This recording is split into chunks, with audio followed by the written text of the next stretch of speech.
ನಮಸ್ಕಾರ. ಸ್ಪರ್ಧಾತ್ಮಕ ಪರೀಕ್ಷೆಗಳಿಗೆ ಬೇಕಾದ ಕೆಲವು ಅತಿ ಮುಖ್ಯ ಸಾಮಾನ್ಯ ಜ್ಞಾನದ ವಿಷಯಗಳನ್ನ ಬನ್ನಿ ಬೇಗ ನೋಡ್ಕೊಂಡು ಬರೋಣ. ಇಲ್ಲಿರೋ ಪ್ರತಿಯೊಂದು ಪಾಯಿಂಟ್ ಕೂಡ ಪರೀಕ್ಷೆಯಲ್ಲಿ ಹೆಚ್ಚು ಅಂಕ ಗಳಿಸೋಕೆ ತುಂಬಾನೇ ಸಹಾಯ ಮಾಡುತ್ತೆ. ಹಾಗಿದ್ರೆ ಬನ್ನಿ ಯಶಸ್ಸಿನ ಕಡೆಗೆ ಮೊದಲ ಹೆಜ್ಜೆ ಇಡೋಣ. ನೆನ್ಪಿರಲಿ, ಇಲ್ಲಿ ಚರ್ಚೆಯಾಗೋ ಪ್ರತಿಯೊಂದು ವಿಷಯ ಕೂಡ ಪರೀಕ್ಷೆಯಲ್ಲಿ ಸ್ಕೋರ್ ಹೆಚ್ಚಿಸೋಕೆ ಒಂದು ಪ್ರಮುಖ ಅಸ್ತ್ರ ಇದ್ದ ಹಾಗೆ. ಸರಿ, ಮೊಟ್ಟಮೊದಲನೇದಾಗಿ ನಮ್ಮ ದೇಶದ ಸಾಂಸ್ಕೃತಿಕ ಹೆಮ್ಮೆಯಾದ ಶಾಸ್ತ್ರೀಯ ನೃತ್ಯಗಳ ಬಗ್ಗೆ ಮಾತಾಡೋಣ. ಯಾವ ನೃತ್ಯ ಯಾವ ರಾಜ್ಯದ್ದು ಅನ್ನೋದು ಪರೀಕ್ಷೆಗಳಲ್ಲಿ ಪದೇ ಪದೇ ಬರೋ ಪ್ರಶ್ನೆ. ಸೊ ಇದರ ಮೇಲೆ ಸ್ವಲ್ಪ ಹೆಚ್ಚು ಗಮನ ಇರಲಿ. ಇಲ್ಲಿ ನೋಡಿ, ಈ ಹೊಂದಾಣಿಕೆ ತುಂಬಾನೇ ಮುಖ್ಯ. ಸಾಮಾನ್ಯವಾಗಿ ಕಥಕ್ ಮತ್ತೆ ಕಥಕಳಿ ಮಧ್ಯೆ ಕನ್ಫ್ಯೂಷನ್ ಆಗುತ್ತೆ. ನೆನ್ಪಿಟ್ಕೊಳ್ಳಿ, ಕಥಕ್ ಅಂದ್ರೆ ಉತ್ತರ ಪ್ರದೇಶ, ಕಥಕಳಿ ಅಂದ್ರೆ ಅದು ಕೇರಳದ್ದು. ಅಷ್ಟೇ ಅಲ್ಲ, ಕೇರಳ ಮೋಹಿನಿಯಾಟ್ಟಂಗೂ ಕೂಡ ತವರೂರು.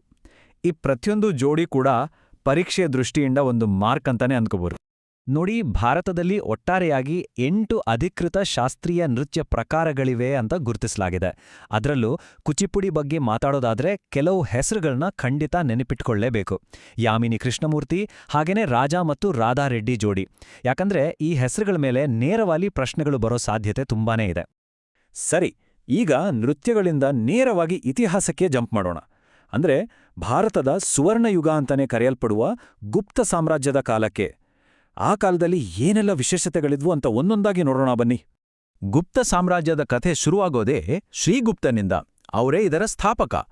ಆಮೇಲೆ ಬಂದ 1ನೇ ಚಂದ್ರಗುಪ್ತ ಮಹಾರಾಜಾಧಿರಾಜ ಅನ್ನೋ ಬಿರುದು ತಗೊಳ್ತಾರೆ. ಆದ್ರೆ ಸಮುದ್ರಗುಪ್ತನ ಕಥೆಯೇ ಬೇರೆ.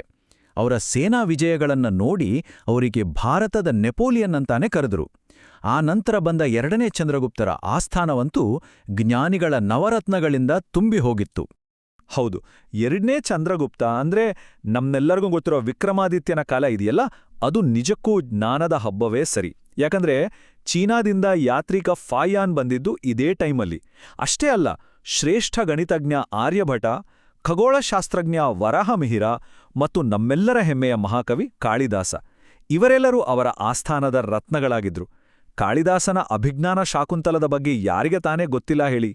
ಸರಿ, ಇತಿಹಾಸದ ರೋಚಕ ಕಥೆಗಳಿಂದ ಹೊರಬಂದು ಈಗ ಸ್ವಲ್ಪ ಭೂಗೋಳದ ಕಡೆ ಅಂದ್ರೆ ನಮ್ಮ ಭೂಮಿ ಆಕಾಶದ ಕಡೆ ಗಮನ ಹರಿಸೋಣ. ಗ್ರಹಗಳ ರಹಸ್ಯದಿಂದ ಹಿಡಿದು ನಮ್ಮ ದೇಶದ ಗಡಿಗಳವರೆಗೆ ಕೆಲವು ಇಂಟ್ರೆಸ್ಟಿಂಗ್ ವಿಷಯಗಳನ್ನ ತಿಳ್ಕೊಳ್ಳೋಣ. ಶುಕ್ರಗ್ರಹವನ್ನ ಯಾಕೆ ಭೂಮಿಯ ಅವಳಿ ಗ್ರಹ ಅಂತಾರೆ ಗೊತ್ತಾ? ಯಾಕಂದ್ರೆ ಗಾತ್ರದಲ್ಲಿ ಹೆಚ್ಚು ಕಡಿಮೆ ಒಂದೇ ಸಮ, ಆದ್ರೆ ಅಲ್ಲಿರೋ ವಾತಾವರಣವೇ ಬೇವೆ. ಇಂಗಾಲದ ಡೈಆಕ್ಸೈಡ್ನ ಪ್ರಮಾಣ ವಿಪರೀತ ಇರೋದ್ರಿಂದ ಅದು ಸೌರವ್ಯೂಹದಲ್ಲೇ ಅತ್ಯಂತ ಬಿಸಿಯಾದ ಗ್ರಹ. ಇದನ್ನ ಬೆಳ್ಳಿಚುಕ್ಕಿ ಅಥವಾ ಸಂಜೆ ನಕ್ಷತ್ರ ಅಂತನೂ ಕರೀತಾರೆ. ನಾವು ಉಸಿರಾಡೋ ಗಾಳಿಯಲ್ಲಿ ನಿಜಕ್ಕೂ ಏನಿದೆ? ಇಲ್ಲಿ ನೋಡಿ, ನಮ್ಮ ವಾತಾವರಣದಲ್ಲಿ ಅತಿ ಹೆಚ್ಚಿನ ಪ್ರಮಾಣದಲ್ಲಿ ಅಂದ್ರೆ ಸುಮಾರು 78% ಇರೋದು ಸಾರಜನಕ. ಇದು ಗಿಡಮರಗಳ ಬೆಳವಣಿಗೆಗೆ ತುಂಬಾನೇ ಮುಖ್ಯ. ಇನ್ನುಳಿದಂತೆ 21% ಆಮ್ಲಜನಕ. ಅದು ನಮ್ಮೆಲ್ಲರ ಜೀವವಾಯು ಅಂತ ಗೊತ್ತೇ ಇದೆ ಅಲ್ವಾ? ಈಗ ಬರೋಣ ದೇಶದ ಗಡಿಗಳ ವಿಷಯಕ್ಕೆ. ಇದರ ಮೇಲೆ ಒಂದು ಪ್ರಶ್ನೆ ಅಂತೂ ಗ್ಯಾರಂಟಿ ಬಂದೇ ಬರುತ್ತೆ. ನೋಡಿ, ಭಾರತ ಪಾಕಿಸ್ತಾನ ನಡುವಿನ ಗಡಿರೇಖೆಗೆ ರ್ಯಾಡ್ಕ್ಲಿಫ್ ಲೈನ್ ಅಂತಾರೆ. ಹಾಗೇನೆ ಚೀನಾದ ಜೊತೆಗಿರೋದು ಮ್ಯಾಕ್ಮೋಹನ್ ಲೈನ್.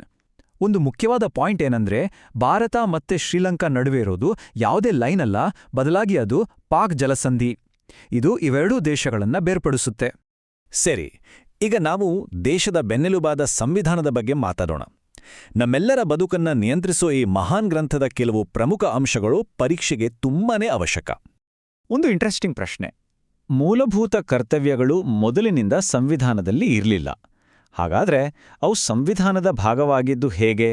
ಇದರ ಹಿಂದಿನ ಕಥೆ ಏನು? ಬನ್ನಿ ನೋಡೋಣ. ಇದರ ಕತೆ ಶುರುವಾಗೋದೇ ಸರ್ದಾರ್ ಸ್ವರ್ಣಸಿಂಗ್ ಸಮಿತಿಯಿಂದ. ಅವರೇ ಇದರ ಬಗ್ಗೆ ಶಿಫಾರಸ್ ಮಾಡಿದ್ದು.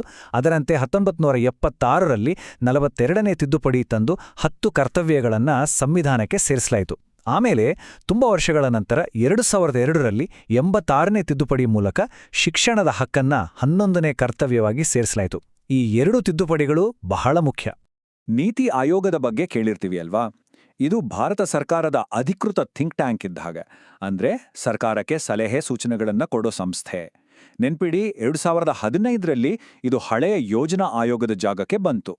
ಹಾಗೆ ಇದರ ಪದನಿಮಿತ್ತ ಅಧ್ಯಕ್ಷರು ಯಾವಾಗಲೂ ಪ್ರಧಾನಮಂತ್ರಿಗಳೇ ಆಗಿರ್ತಾರೆ. ಒಂದು ತಿದ್ದುಪಡಿಯನ್ನೇ ಮಿನಿ ಸಂವಿಧಾನ ಅಥವಾ ಕಿರು ಸಂವಿಧಾನ ಅಂತ ಕರೀತಾರೆ ಅಂದ್ರೆ ಆಶ್ಚರ್ಯ ಆಗುತ್ತಲ್ವಾ? ಹೌದು, ಆ ತಿದ್ದುಪಡಿಯೇ 42ನೇ ತಿದ್ದುಪಡಿ. ಯಾಕಂದ್ರೆ ಅದು ಸಂವಿಧಾನದಲ್ಲಿ ಅಷ್ಟೊಂದು ದೊಡ್ಡ ಮಟ್ಟದ ಬದಲಾವಣೆಗಳನ್ನ ತಂದಿತ್ತು. ಅದಕ್ಕೆ ಆ ಹೆಸರು. ಸರಿ, ಈಗ ನಾವು ನಮ್ಮ ಚರ್ಚೆಯ ಅಂತಿಮ ಆದರೆ ತುಂಬಾನೇ ಪ್ರಮುಖವಾದ ಭಾಗಕ್ಕೆ ಬಂದಿದ್ದೇವೆ.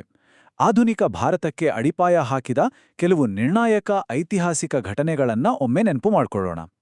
385 ಕಿಲೋಮೀಟರ್. ಏನಿದು ಅಂಕಿಅಂಶ ಅಂತ ಯೋಚನೆ ಮಾಡ್ತಿದ್ದೀರಾ?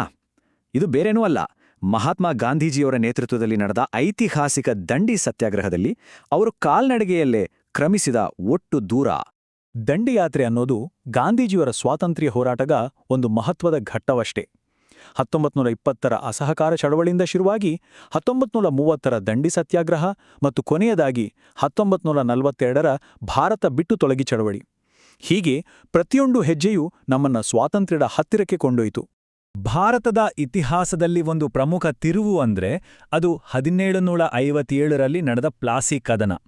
ರಾಬರ್ಟ್ ಕ್ಲೈವ್ ಮತ್ತು ಸಿರಾಜ್ ಉದ್ದೌಲಾ ನಡುವೆ ನಡೆದ ಈ ಯುದ್ಧ ಭಾರತದಲ್ಲಿ ಬ್ರಿಟಿಷರ ರಾಜಕೀಯ ಮತ್ತು ಮಿಲಿಟರಿ ಪ್ರಾಬಲ್ಯಕ್ಕೆ ಅಡಿಪಾಯ ಹಾಕ್ಬಿಡ್ತು. ಬ್ರಿಟಿಷ್ ಆಡಳಿತಾಡಗಾರರಲ್ಲಿ ಕೆಲವರ ನಿರ್ಧಾರಗಳು ಇತಿಹಾಸದ ದಿಕ್ಕನ್ನೇ ಬದಲಿಸಿದ್ವು. ಉದಾಹರಣೆಗೆ, ಲಾರ್ಡ್ ವಿಲಿಯಂ ಬೆಂಟಿಂಗ್ ಸತಿ ಪದ್ಧತಿಯನ್ನ ರದ್ದುಗೊಳಿಸಿದ್ರೆ, ಲಾರ್ಡ್ ಡಾಲ್ಹೌಸಿ ಒಂದ್ ಕಡೆ ರೈಲು ಮಾರ್ಗ ತಂದ, ಆದ್ರೆ ಇನ್ನೊಂದ್ ಕಡೆ ಅವರ ದತ್ತು ಮಕ್ಕಳಿಗೆ ಹಕ್ಕಿಲ್ಲ ಅನ್ನೋ ನೀತಿ ದೊಡ್ಡ ವಿವಾದವನ್ನೇ ಸೃಷ್ಟಿಸ್ತು. ಹಾಗೇನೆ ಲಾರ್ಡ್ ಕರ್ಜನ್ನ ಬಂಗಾಳ ವಿಭಜನೆಯ ನಿರ್ಧಾರ ಸ್ವಾತಂತ್ರ್ಯ ಹೋರಾಟಕ್ಕೆ ಇನ್ನಷ್ಟು ಕಿಡಿ ಹಚ್ಚಿದ್ದು ಇತಿಹಾಸ. ಇನ್ನು ಆಧುನಿಕ ಭಾರತದ ಕ್ರೀಡಾ ಇತಿಹಾಸದಲ್ಲಿ ಒಂದು ಸುವರ್ಣಾಕ್ಷರಗಳಲ್ಲಿ ಬರೆದಿಡಬೇಕಾದ ಕ್ಷಣ. 2000ನೇ ಇಸ್ವಿಯ ಸಿಡ್ನಿ ಒಲಿಂಪಿಕ್ಸ್ನಲ್ಲಿ ವೇಟ್ ಲಿಫ್ಟಿಂಗ್ನಲ್ಲಿ ಕಂಚಿನ ಪದಕ ಗೆಲ್ಲೋ ಮೂಲಕ ಕರ್ಣಂ ಮಲ್ಲೇಶ್ವರಿ ಒಲಿಂಪಿಕ್ ಪದಕ ಗೆದ್ದ ಮೊದಲ ಭಾರತೀಯ ಮಹಿಳೆ ಅನ್ನೋ ಇತಿಹಾಸವನ್ನೇ ಸೃಷ್ಟಿಸಿದ್ರು. ಅದಕ್ಕೆ ಅವರನ್ನ ಭಾರತದ ಉಕ್ಕಿನ ಮಹಿಳೆ ಅಂತಾನೂ ಕರೆಯೋದು. ಸರಿ, ಮುಗಿಸೋ ಮುನ್ನ ಒಂದಷ್ಟು ರ್ಯಾಪಿಡ್ ಫೈರ್ ಪ್ರಶ್ನೆಗಳು. ಇವು ಪರೀಕ್ಷೆಯಲ್ಲಿ ನೇರವಾಗಿ ಕೇಳೋ ಚಾನ್ಸಸ್ ಇದೆ. ಭಾರತದ ಅತಿದೊಡ್ಡ ನ್ಯಾಷನಲ್ ಪಾರ್ಕ್ ಯಾವುದು? ಲಡಾಖ್ನ ಹೆಮೆಸ್. ಏಷ್ಯಾಟಿಕ್ ಸಿಂಹಗಳಿಗೆ ಫೇಮಸ್ ಆಗಿರೋದು? ಗುಜರಾತ್ನ ಗಿರ್. ಮೊದಲ ಪಂಚವಾರ್ಷಿಕ ಯೋಜನೆ ಶುರುವಾಗಿದ್ದು ಯಾವಾಗ? 1951. RBIನ ಹೆಡ್ ಕ್ವಾರ್ಟರ್ಸ್ ಎಲ್ಲಿದೆ? ಮುಂಬೈನಲ್ಲಿ. ಕೊನೆಯದಾಗಿ, ವಿಟಮಿನ್ ಸಿ ಕೊರತೆಯಿಂದ ಬರೋ ರೋಗ ಸ್ಕರ್ವಿ. ಇದಿಷ್ಟನ್ನು ಚೆನ್ನಾಗಿ ನೆನಪಿನಲ್ಲಿ ಇಟ್ಕೊಳ್ಳಿ. ಇವತ್ತು ನಾವು ಚರ್ಚಿಸಿದ ಪ್ರತಿಯೊಂದು ವಿಷಯ ಕೂಡ ಜ್ಞಾನದ ಅಡಿಪಾಯಕ್ಕೆ ಹಾಕಿದ ಒಂದೊಂದು ಇಟ್ಟಿಗೆ ಇದ್ದ ಹಾಗೆ. ಈ ಭದ್ರ ಅಡಿಪಾಯದ ಮೇಲೆ ಯಶಸ್ಸಿನ ಸೌಧವನ್ನ ಹೇಗೆ ಕಟ್ಟಬೇಕು ಅನ್ನೋದು ಈಗ ನಿರ್ಧಾರ ಆಗ್ಬೇಕು. ತಯಾರಿ ಚೆನ್ನಾಗಿರ್ಲಿ. ಮುಂದಿನ ವಿಶ್ಲೇಷಣೆಯಲ್ಲಿ ಮತ್ತೆ ಸಿಗೋಣ.